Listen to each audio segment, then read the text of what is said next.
নমস্কাৰ এই মুহূৰ্তত আহি পৰিছে ৰাতিপুৱাৰ কেইবাটাও গুৰুত্বপূৰ্ণ খবৰ অসমৰ লগতে ভাৰতৰ বিভিন্ন প্ৰান্তৰ পৰা এনে ধৰণৰ খবৰসমূহ নিতৌ চাবৰ কাৰণে চেনেলটো সাবস্ক্ৰাইব কৰি ভিডিঅ'টোত এটা লাইক কৰি দিব। এই মুহূৰ্তত জনাইছো এটা গুৰুত্বপূৰ্ণ খবৰ নেপালৰ দৰে পৰিস্থিতি ভাৰতবৰ্ষতো হ'ব পাৰে। দুৰ্নীতিগ্ৰস্ত ভ্ৰষ্টাচাৰী নেতাৰ সম্পত্তি বিলাসী জীৱনক লৈ উত্তাল হৈ পৰিছে নেপাল। দুৰ্নীতিগ্ৰস্ত নেতাৰ সম্পত্তি দুৰ্নীতিত একত্ৰিত জেএনজিয়ে ওফৰালে নেপালৰ চৰকাৰ। ভাৰতবৰ্ষতো দৈনিক বৃদ্ধি পাইছে ধনী দুখীয়াৰ মাজৰ ব্যৱধান। নেতাৰ কোটি টকাৰ সম্পত্তিৰ বিপৰীতে দুসাঁজ ভাতৰ বাবে হাহাকাৰ কোটি কোটি জনতাৰ। ভাৰতৰ নেতা মন্ত্ৰীৰ হাতত আছে সম্পত্তিৰ পাহাৰ, পত্নী পৰিয়ালৰ নামত আছে সম্পত্তিৰ পাহাৰ। একাংশ এনেকুৱা নেতাৰ বাবে চলিছে সমগ্ৰ নেপাল। পৰৱৰ্তী খবৰ ৰাহুল গান্ধীৰ বিৰুদ্ধে নিৰাপত্তা নীতি উলংঘাৰ অভিযোগ।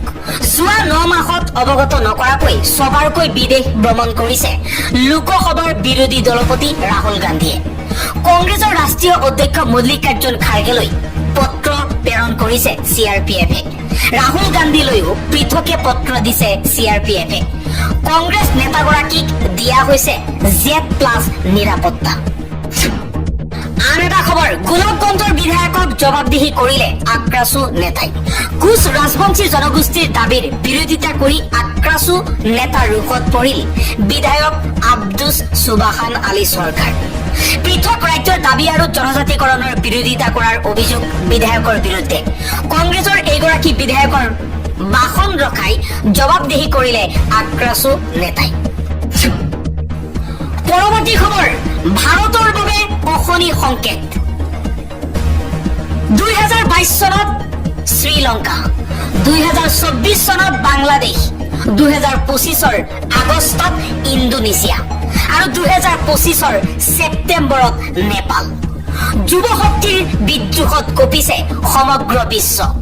ভাৰতৰ বাবে এতিয়াও সাৰ পোৱাৰ সময়। নহলে যুৱ শক্তি জাগি উঠিলে নেপাল, শ্ৰীলংকা, বাংলাদেশ, ইণ্ডোনেছিয়া ৰাষ্ট্ৰৰ নিচিনা হ'ব পাৰে।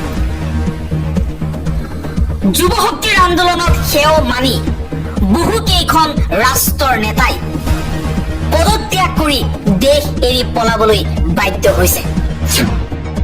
আন এটা খবৰ বান পীড়িত 1500 পৰিয়ালৰ দায়িত্ব ললে বলিউডৰ বাদশা শ্বাহৰুখ খানে। পিতৃৰ নামত বান পীড়িত 1500 পৰিয়ালৰ দায়িত্ব লৈছে। ফৰিস্তা হৈ বান পীড়িতৰ দুখৰ সময়ত শ্বাহৰুখ খানে আগবঢ়ালে সহায়ৰ হাত। বৰ্তমান সময়ত বানপানীয়ে সমগ্ৰ পাঞ্জাৱত ভয়ংকৰ পৰিস্থিতিৰ সৃষ্টি কৰিছে। পৰৱৰ্তী খবৰ অন্য ৰাজ্যৰ মুখ্যমন্ত্ৰীয়ে বিপদৰ সময়ত নিজৰ খিলঞ্জীয়া ৰাইজৰ স্থিতি লয় আৰু আমাৰ মুখ্যমন্ত্ৰী হিমন্ত বিশ্ব শৰ্মাই অবৈধ হিন্দু বাংলাদেশীক সুৰক্ষা দিয়াত ব্যস্ত। মুখ্যমন্ত্ৰী হিমন্ত বিশ্ব শৰ্মাৰ বিৰুদ্ধে সৰব হৈ পৰিছে আছুৰ সভাপতি উৎপল শৰ্মা। উৎপল শৰ্মাই কৈছে হিমন্ত বিশ্ব শৰ্মাৰ বিৰুদ্ধে বহু অভিযোগ উত্থাপন হৈছে। চুবুৰীয়া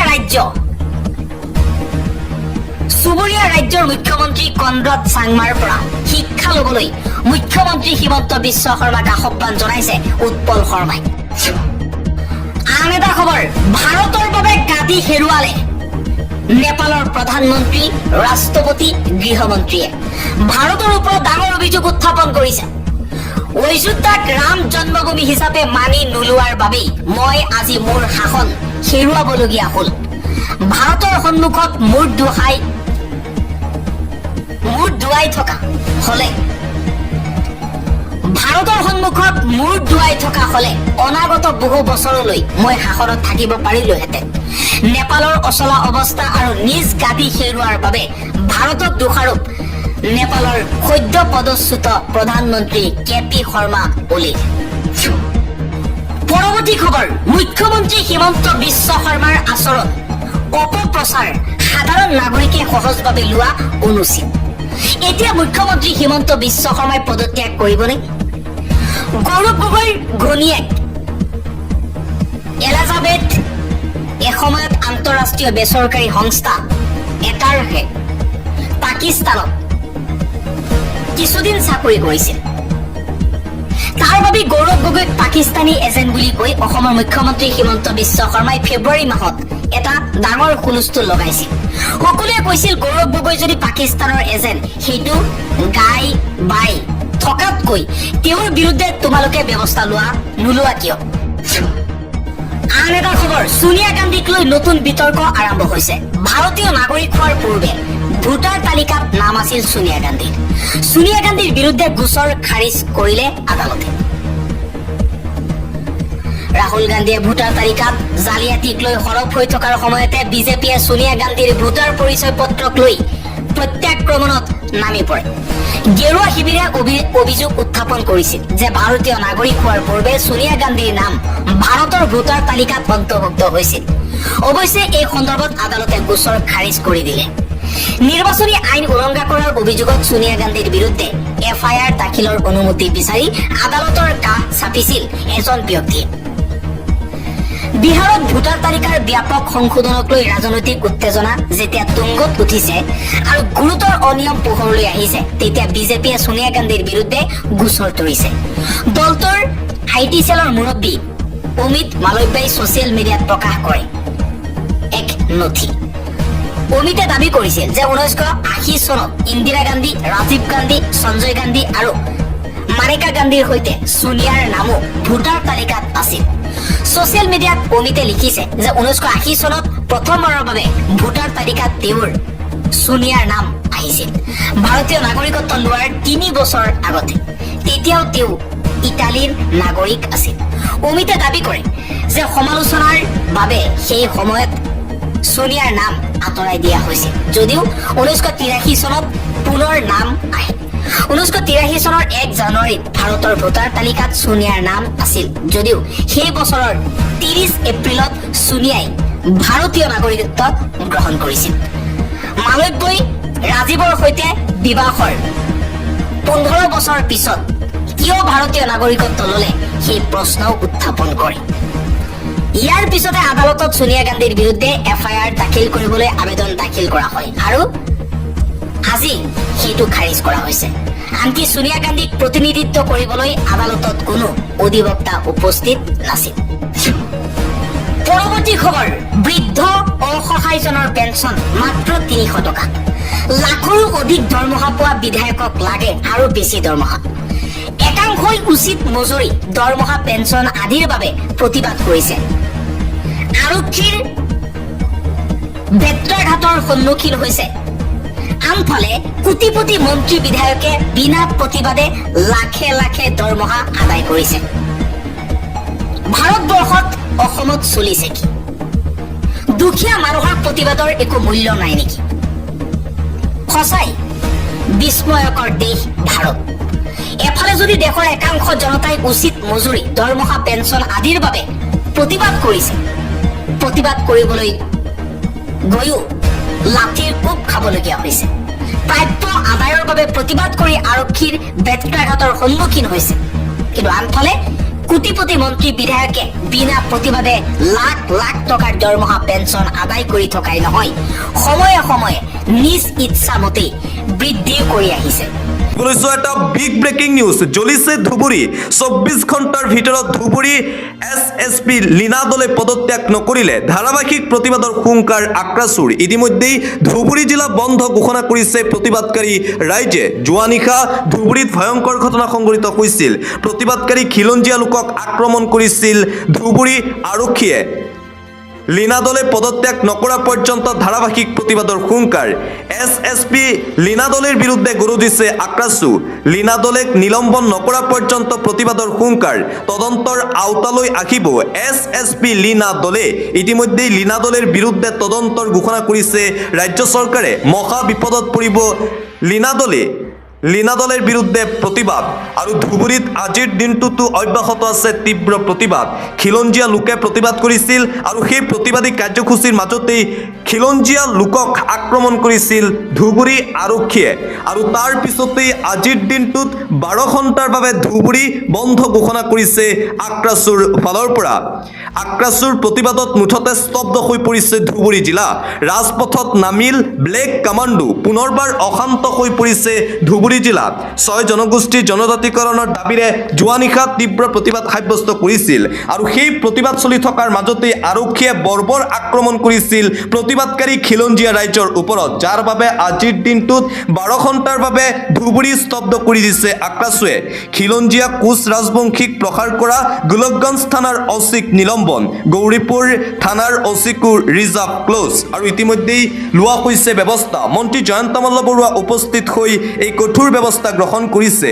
খিলঞ্জীয়াৰ ওপৰত আক্ৰমণ কৰাৰ পিছতেই কঠোৰ ৰাজ্য চৰকাৰ ধুবুৰীত খিলঞ্জীয়াক প্ৰসাৰ কৰা আৰক্ষী বিষয়াক নিলম্বন গোলকগঞ্জ থানাৰ অচি দেৱজিৎ কলিতাক নিলম্বন কৰি ৰিজাৰ্ভ ক্লোজ গৌৰীপুৰ থানাৰ অচি চিৰঞ্জীৱ লাহনক ৰিজাৰ্ভ ক্লোজ নিশা আক্ৰাসুৰ প্ৰতিবাদত লাঠিচাৰ্জ কৰিছিল আৰক্ষীয়ে আৰক্ষীৰ প্ৰসাৰত আহত হৈছিল শতাধিক পুৰুষ মহিলা উত্তপ্ত পৰিস্থিতিৰ পাছতেই যোৱা নিশা ধুবুৰীত উপস্থিত হৈছিল মন্ত্ৰী জয়ন্ত মল্ল বৰুৱা ধুবুৰীৰ 3 উচ্চপদস্থ আৰক্ষী বিষয়াৰ বিৰুদ্ধে তদন্তৰ নিৰ্দেশ তদন্তৰ আওতালৈ আহিব খুদ লীনা দলে 5 দিনৰ ভিতৰত প্ৰতিবেদন দাখিলৰ নিৰ্দেশ দিছে মন্ত্ৰী জয়ন্ত মল্ল বৰুৱাই ধুবুৰীত খিলঞ্জীয়াক প্ৰসাৰ কৰাৰ পিছতে এতিয়া ব্যৱস্থা গ্ৰহণ কৰিছে বিজেপি চৰকাৰে 6 জনগোষ্ঠীৰ জনজাতিকৰণৰ দাবীত হৈছিল প্ৰতিবাদ আৰু সেই প্ৰতিবাদৰ মাজতেই আৰক্ষীয়ে বৰ্বৰ আক্ৰমণ কৰিছিল প্ৰতিবাদকাৰী ৰাইজৰ ওপৰত আৰু সেইবাবে আজিও অশান্ত হৈ আছে সমগ্ৰ ধুবুৰী জিলা পৰৱৰ্তী খবৰ 30,000 মৰাণে দেখুৱালে শক্তি জনজাতিকৰণ নিদিলে খহাই দিয়া হ'ব ভাৰতীয় জনতা পাৰ্টিৰ চৰকাৰ হয় জনজাতিকৰণ দিয়ক নহলে কিন্তু 26ত বিজেপিক বিদায় দিয়া হ'ব এবাৰ হুংকাৰ প্ৰদান কৰিছে খিলঞ্জীয়া মৰাণ লোকে 6 জনগোষ্ঠীৰ জনজাতিকৰণ দিবই লাগিব জনজাতিকৰণ নিদিলে মহা বিপদত পৰিব হিমন্ত বিশ্ব শৰ্মাৰ নেতৃত্বাধীন বিজেপি চৰকাৰৰ বিৰুদ্ধে জনজাতিকৰণৰ দাবীত ৰাজ্যৰ প্ৰান্তে প্ৰান্তে তীব্ৰ গণ আন্দোলন অব্যাহত আছে দিবলৈ চোৱা আন এটা ব্ৰেকিং নিউজ যোৱা নিশা গোলকগঞ্জত হোৱা ঘটনাৰ পিছতে প্ৰতিক্ৰিয়া প্ৰদেশ কংগ্ৰেছৰ সভাপতি গৌৰৱ গগৈৰ যোৱাকালি সন্ধিয়া ধুবুৰীৰ গোলকগঞ্জত জনজাতিকৰণৰ দাবীত সদৌ কোচ ৰাজবংশী ছাত্ৰ সন্থাৰ উদ্যোগত কোচ ৰাজবংশী ৰাইজক লৈ ওলোৱা জোৰ সমদলত অংশ লোৱা প্ৰতিবাদকাৰীসকলৰ ওপৰত অসম আৰক্ষীয়ে কৰা বৰ্বৰ আক্ৰমণক তীব্ৰ নিন্দা কৰাৰ লগতে তীব্ৰ ভাষাৰে গৰিহণা দিছো এই নিন্দনীয় ঘটনাই অসমৰ খিলঞ্জীয়া জনগণৰ স্বাভিমানী সত্তা আৰু অধিকাৰৰ প্ৰতি অসম চৰকাৰৰ চূড়ান্ত অৱহেলা উন্মোচিত কৰিলে এই ঘটনাৰ পৰা অসমৰ মুখ্যমন্ত্ৰী ডক্টৰ হিমন্ত বিশ্ব শৰ্মা ডাঙৰীয়াৰো বিষয়টোৰ প্ৰতি থকা অৱহেলা আৰু উদাসীন মানসিকতা প্ৰকাশ কৰিছে চৰকাৰী পক্ষৰ দমন আৰু উপেক্ষা নহয় অসমৰ যুৱ সমাজে বিচাৰিছে অৰ্থবহ আলোচনা নিজৰ আত্মসন্মান গণতান্ত্ৰিক অধিকাৰ সম উন্নয়ন আৰু সম মৰ্যাদা আৰু যোৱাকালি ধুবুৰীৰ গোলকগঞ্জত 6 জনগোষ্ঠীৰ জনজাতিকৰণৰ দাবীত যি প্ৰতিবাদ হৈছিল আৰু প্ৰতিবাদকাৰীৰ ওপৰত আৰক্ষীয়ে কৰা আক্ৰমণৰ পিছতে প্ৰতিক্ৰিয়া গৌৰৱ গগৈৰ আৰু আনপিনে অখিলৰ প্ৰতিক্ৰিয়া ইয়াক কি মুখ্যমন্ত্ৰী হিমন্ত বিশ্ব শৰ্মা ডাঙৰীয়া কথা আছিল বিজেপি চৰকাৰ গঠনৰ 6 মাহৰ ভিতৰত জনজাতিকৰণৰ এতিয়া খিলঞ্জীয়াৰ তেজ খেল হ'বলৈ লৈছে বিজেপি চৰকাৰে এই আক্ৰমণৰ এই অত্যাচাৰৰ বিচাৰ লাগে যি পুলিচে এই অত্যাচাৰ কৰিছে তেওঁলোকক গ্ৰেপ্তাৰ কৰক জনজাতিকৰণৰ দাবীত আক্ৰাসুৰ প্ৰতিবাদ আছিল গোলকগঞ্জত পুলিচে লাঠি চালনা কৰিছে বেয়াকৈ আমাক বিচাৰ লাগে আমাক 6 জনগোষ্ঠীৰ জনজাতিকৰণ লাগে কোচ ৰাজবংশী ৰাইজ আমি আপোনালোকৰ লগত আছো সংগ্ৰামৰ পথাৰত আমি আক্ৰাসুৰ সৈতে আছো জয় কোচ ৰাজবংশীৰ জয় 6 জনগোষ্ঠীৰ জয় এইদৰে ধুবুৰীৰ সেই প্ৰতিবাদক লৈ নিজৰ প্ৰতিক্ৰিয়া প্ৰকাশ কৰিছে শিৱসাগৰৰ বিধায়ক তথা ৰাইজৰ দলৰ সভাপতি অখিল গগৈয়ে কৈছে আমাক বিচাৰ লাগিবই আৰু আনপিনে 6 জনগোষ্ঠীৰ জনজাতিকৰণক লৈ মন্তব্য কৰিছে মুখ্যমন্ত্ৰী হিমন্ত বিশ্ব শৰ্মাই 6 জনগোষ্ঠীৰ জনজাতিকৰণক লৈ মুখ্যমন্ত্ৰী হিমন্ত বিশ্ব শৰ্মাৰ প্ৰতিক্ৰিয়া 6 জনগোষ্ঠীৰ জনজাতিকৰণক লৈ আলোচনা কৰি আছো নৱেম্বৰত বিধানসভাত প্ৰতিবেদন দাখিল কৰিম বিধানসভাই প্ৰস্তাৱটো নতুনকৈ অনুমোদন দিব সমস্যা সমাধানৰ দিশে বহুখিনি আগবাঢ়িছো আনৰ ক্ষতি হ'লেও জনজাতিকৰণ কৰিব লাগিব আমি ধনাত্মককৈও কামখিনি কৰিব চেষ্টা কৰিছো আৰু এইদৰে 6 জনগোষ্ঠীৰ জনজাতিকৰণক লৈ নিজৰ প্ৰতিক্ৰিয়া প্ৰকাশ কৰিছে ৰাজ্যৰ মুখ্যমন্ত্ৰী ডক্টৰ হিমন্ত বিশ্ব শৰ্মা শীঘ্ৰেই 6 জনগোষ্ঠীক জনজাতিকৰণ দিয়া হ'ব বুলি প্ৰতিশ্ৰুতি দিছে অসমৰ মুখ্যমন্ত্ৰী হিমন্ত বিশ্ব শৰ্মা।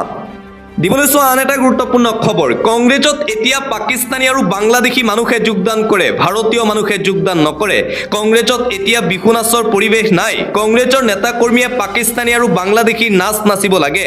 বাক্সাৰ বিজেপি যোগদান কাৰ্যসূচীত উপস্থিত হৈ মন্ত্ৰী জয়ন্ত মল্ল বৰুৱাৰ এই মন্তব্য। কংগ্ৰেছ দলৰ বিৰুদ্ধে পুনৰবাৰ এই বিস্ফোৰক মন্তব্য কৰিছে মন্ত্ৰী জয়ন্ত মল্ল বৰুৱাই। কংগ্ৰেছত যিসকলে যোগদান কৰিছে তেওঁলোক পাকিস্তানী আৰু বাংলাদেশী বুলি কৈছে মন্ত্ৰী জয়ন্ত মল্ল বৰুৱাই। উল্লেখযোগ্য যে বিজেপিৰ প্ৰাক্তন বিধায়কো যোগদান কৰিছে কংগ্ৰেছ দলত।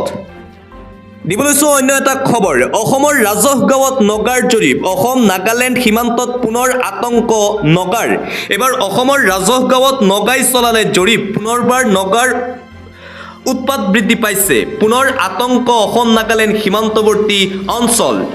নগা দুৰ্বৃত্তৰ পুনৰবাৰ আতংক, দিন দুপৰতে নগাই আহি ধাননি পথাৰত কৰিলে জৰীপ।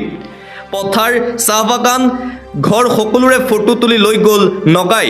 নগা দুৰ্বৃত্তৰ এই কাণ্ড, মৰিয়নিৰ অসম নাগালেণ্ড সীমান্তত পুনৰ আতংকময় পৰিৱেশৰ সৃষ্টি হৈছে। মেৰাপানীৰ পিছত মৰিয়নিত অসমৰ ৰাজহ গাঁৱত নগাৰ এই জৰীপ কাৰ্য।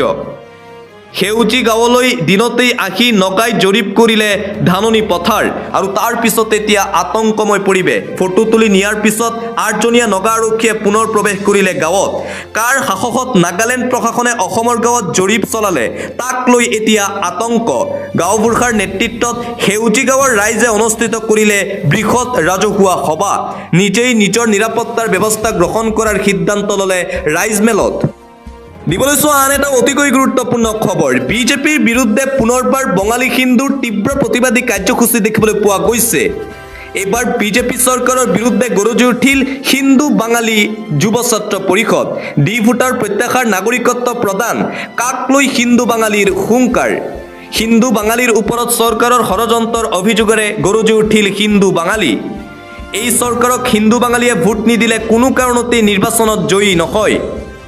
আমাৰ প্ৰতিটো দাবী নামানিলে 26 চনত বিজেপি চৰকাৰে পাব উচিত প্ৰত্যুত্তৰ।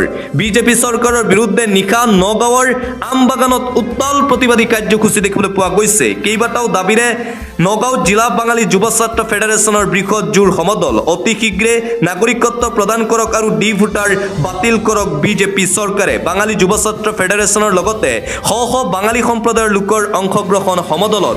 ডি ভোটাৰ বাতিল নকৰিলে 26ত হিন্দু বাঙালীয়ে তাৰ উত্তৰ ভালকৈ দিব বিজেপিক। হিন্দু বাঙালী নাথাকিলে এইখন চৰকাৰে কোনো কাৰণতেই চৰকাৰ গঠন কৰিব নোৱাৰে। এইবাৰ বিজেপি চৰকাৰৰ বিৰুদ্ধে বঙালী হিন্দুৰ প্ৰতিবাদ। দিবলৈ চোৱা এটা পলিটিকেল ব্ৰেকিং নিউজ, শক্তি বৃদ্ধি হ'ল অখিল গগৈ নেতৃত্বাধীন ৰাইজৰ দলৰ, শতাধিক লোকৰ যোগদান। 26ৰ নিৰ্বাচনৰ পূৰ্বে পুনৰ শক্তি বৃদ্ধি পাইছে ৰাইজৰ দলৰ। অখিল গগৈ নেতৃত্বাধীন ৰাইজৰ দলৰ শক্তি বৃদ্ধি, বৃহৎ যোগদান কাৰ্যসূচী। ৰাইজৰ দলত যোগদান কৰিছে শতাধিক লোকে, শ শ লোক একেলগে যোগদান কৰিছে ৰাইজৰ দলত। লিডুত ৰাইজৰ দলৰ বৃহৎ যোগদান কাৰ্যসূচী অনুষ্ঠিত হয়। ৰাহুল ছেত্ৰীৰ উপস্থিতিত ৰাইজৰ দললৈ শতাধিক যুৱক যুৱতী। বৃহৎ যোগদান কাৰ্যসূচীয়ে ভেটি শক্তিশালী কৰিলে অখিল গগৈ নেতৃত্বাধীন ৰাইজৰ দলৰ। হয়, মুখ্যমন্ত্ৰী হিমন্ত বিশ্ব শৰ্মাই 92 পৃষ্ঠাজোৰা এক ডাঙৰ তথ্য ফাদিল কৰিলে গৌৰৱ গগৈৰ বিষয়ে। কি কি তথ্য ফাদিল কৰিলে সবিশেষ জনাইছো, ভিডিঅ'টি অলপ স্কিপ নকৰাকে শেষলৈকে চাই থাকক। SITৰ 96 পৃষ্ঠাৰ বৃহৎ ৰিপৰ্টত ভয়ংকৰ তথ্য, প্ৰতিবেদনত ডাঙৰ ডাঙৰ তথ্য উন্মোচন। মুখ্যমন্ত্ৰী ডক্টৰ হিমন্ত বিশ্ব শৰ্মাই প্ৰকাশ কৰিলে A to Z। SITৰ 96 পৃষ্ঠাজোৰা প্ৰতিবেদনত ভয়ংকৰ তথ্য, ৰাজ্যবাসীৰ বাবে এক ডাঙৰ খবৰ, গুৰুত্বপূৰ্ণ খবৰ। মুখ্যমন্ত্ৰী ডক্টৰ হিমন্ত বিশ্ব শৰ্মাই সদৰি কৰিলে SITৰ প্ৰতিবেদনৰ 9টা পৃষ্ঠাজোৰা 9টা ডাঙৰ তথ্য। 1 নম্বৰ, গৌৰৱ গগৈৰ পাকিস্তানী লিংক সন্দৰ্ভত SITয়ে আশ্চৰ্যকৰ তথ্য উদ্ঘাটন কৰিছে। 2 নম্বৰ, যি আমাৰ ৰাষ্ট্ৰৰ সাৰ্বভৌমত্বক দুৰ্বল কৰাৰ উদ্দেশ্যে এক বৃহত্তৰ ষড়যন্ত্ৰৰ দিশটোক আঙুলিয়াই দিছে বুলি মুখ্যমন্ত্ৰীৰ মন্তব্য। SITয়ে আলী তৌকিৰ চেকৰ বৃহত্তৰ ভাৰত বিৰোধী কাৰ্যকলাপত ভাৰতৰ এগৰাকী সাংসদৰ সৈতে বিবাহপাশত আবদ্ধ হোৱা ব্ৰিটিছ নাগৰিক জড়িত থকাৰ কথাও প্ৰমাণ কৰিছে। পাকিস্তান চৰকাৰৰ গৃহ মন্ত্ৰালয়ে কেনেদৰে অসমৰ এজন মাননীয় সাংসদক তেওঁলোকৰ দেশলৈ ভ্ৰমণৰ সুবিধা প্ৰদান কৰিছিল বুলি প্ৰশ্ন মুখ্যমন্ত্ৰীৰ। 5 নম্বৰ, SITৰ প্ৰতিবেদনত সেই বিষয়েও অনুসন্ধানত আলোকপাত কৰা হৈছে। 6 নম্বৰ, সমগ্ৰ দেশ তন্ন তন্নকৈ চালি জাৰি পৰীক্ষা কৰি SITয়ে এই প্ৰতিবেদন দাখিল কৰিছে। অসম চৰকাৰে SITৰ এই প্ৰতিবেদন বিতংভাৱে পৰীক্ষা কৰিব। 8 নম্বৰ, বিতং পৰীক্ষা কৰাৰ পিছত অসম কেবিনেটৰ সন্মুখত দাখিল কৰিব প্ৰতিবেদন। 9 নম্বৰ, কেবিনেটত আলোচনা কৰাৰ পিছতেই তদন্তৰ সময়ত অংশগ্ৰহণ কৰা তথ্য ৰাজহুৱা কৰা হ'ব। সীমিত সময়ৰে প্ৰস্তুত কৰা এই প্ৰতিবেদনখনে বহু সত্য উন্মোচন কৰিছে। প্ৰতিবেদনখনৰ কেইটামান বিশেষ বাক্যই মনটো গধুৰ কৰি তুলিলে। আমাৰ দুখ এগৰাকী পিতৃৰ পতনৰ বাবে নহয়, দুটি নিষ্পাপ সন্তানৰ ভৱিষ্যতৰ কণ্ঠ মুখ কৰি তোলাক লৈহে। সেই দুটি সন্তানৰ পৰা কি কাঢ়ি নিয়া হৈছে তাক উপলব্ধি কৰিবলৈও তেওঁলোকৰ সময় কম। প্ৰতিবেদনত লাভ কৰাৰ পিছতেই মুখ্যমন্ত্ৰী হিমন্ত বিশ্ব শৰ্মাই সদৰি কৰিলে এই তথ্য। অসমত আহি আছে নতুন আইন, যি আইনৰ আধাৰত অসমত থাকিব নোৱাৰিব এটাও বিদেশী, এটাও বাংলাদেশী। মুখ্যমন্ত্ৰী হিমন্ত বিশ্ব শৰ্মাৰ কঠোৰ মন্তব্য। আহি আছে নতুন আইন, বিদেশী চিনাক্ত আৰু বহিষ্কাৰৰ দায়িত্ব অৰ্পণ জিলা আয়ুক্তক। কোনে কোনে এৰিব লাগিব অসম তাৰ এক ডাঙৰ প্ৰতিবেদন আপোনালোকৰ বাবে ভিডিঅ'টি স্কিপ নকৰাকে শেষলৈকে চাব। শীঘ্ৰেই আহি আছে নতুন আইন। প্ৰব্ৰজনকাৰী আইন 1950 কাৰ্যকৰী হলেই অসমত নাথাকে বিদেশী। জিলা আয়ুক্তই চিনাক্ত কৰিব লাগিব বিদেশীক। বিদেশী চিনাক্ত হলেই বহিষ্কাৰো কৰিব জিলা আয়ুক্তই। কোনো ব্যক্তিক সন্দেহজনক নাগৰিক বুলি চিনাক্ত কৰিলে স্বদেশী বুলি প্ৰমাণ কৰিবলৈ দিয়া নহব সুবিধা। 10 দিনৰ ভিতৰত ভাৰতীয় নাগৰিকত্ব প্ৰমাণ কৰিবলৈ দিয়া হ'ব সুবিধা। এতিয়াৰে পৰা জিলা আয়ুক্ত পৰ্যায়তে নিষ্পত্তি হ'ব বিদেশী চিনাক্তকৰণৰ গোচৰ। কেৱল জটিল গোচৰহে নিষ্পত্তি কৰা হ'ব বিদেশী ন্যায়াধিকৰণত।